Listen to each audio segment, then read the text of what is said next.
दरअसल इसके पीछे एक रोचक कहानी है। कहा जाता है कि ब्रज भूमि में भगवान श्री कृष्ण के एक परम भक्त कुंभनदास थे, जिनका एक छोटा बेटा था रघुनंदन। कुंभनदास मुरली वाले के बहुत बड़े भक्त थे। वो दिन रात उनकी पूजा करते थे, इसलिए अपना घर और मंदिर छोड़कर कहीं नहीं जाते थे। लेकिन एक बार वृंदावन से उन्हें भागवत कथा का न्योता आया, जिसे वो मना नहीं कर पा रहे थे। तो उन्होंने बहुत सोच विचार कर जाने का मन बनाया और अपने बेटे को भगवान की पूजा की जिम्मेदारी देकर गए और बोले कि शाम को प्रभु को भोग जरूर लगाना। शाम को रघुनंदन ने श्री कृष्ण की पूजा विधिवत की और भोग की थाली प्रभु के सामने परोसी। वो एक छोटा बच्चा था। उसे लगा कि भगवान अपने हाथों से भोग खा लेंगे, लेकिन ऐसा तो हुआ नहीं। तो वो जोर जोर से रोने लगा। उसे लगा कि उसकी पूजा से भगवान नाराज हो गए हैं। उसके रोने की आवाज प्रभु ने सुनी तो उनसे रहा नहीं गया।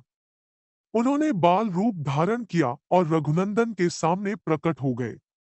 रघुनंदन उन्हें देखकर खुश हो गया और प्रणाम करते हुए उनके सामने भोग की थाली रख दी। प्रभु ने पूरा प्रसाद खा लिया और फिर बहुत सारा आशीर्वाद देकर अंतर्ध्यान हो गए। कुंभनदास जब घर लौटे तो भोग की थाली एकदम साफ देखकर हैरान रह गए। लेकिन फिर उन्होंने सोचा कि शायद रघुनंदन को भूख लगी होगी तो उसने खा लिया होगा। लेकिन अब तो ये रोज का हाल हो गया।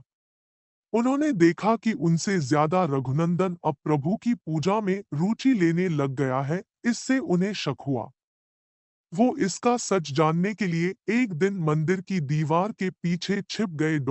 जैसे ही शाम हुई रघुनंदन ने प्रभु की पूजा की और भोग की थाली परोसी। वैसे ही प्रभु बालरूप में प्रकट हुए। ये देखकर कुंभनदास एकदम चकित रह गए।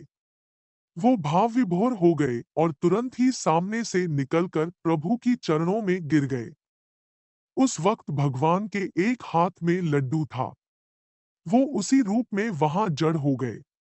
गोपाल तो उन्हें कहते ही है। उनके हाथ में लड्डू था तो इसलिए उनका नाम लड्डू गोपाल पड़ गया और जन्माष्टमी पर इनके मोहक रूप की पूजा होने लग गई।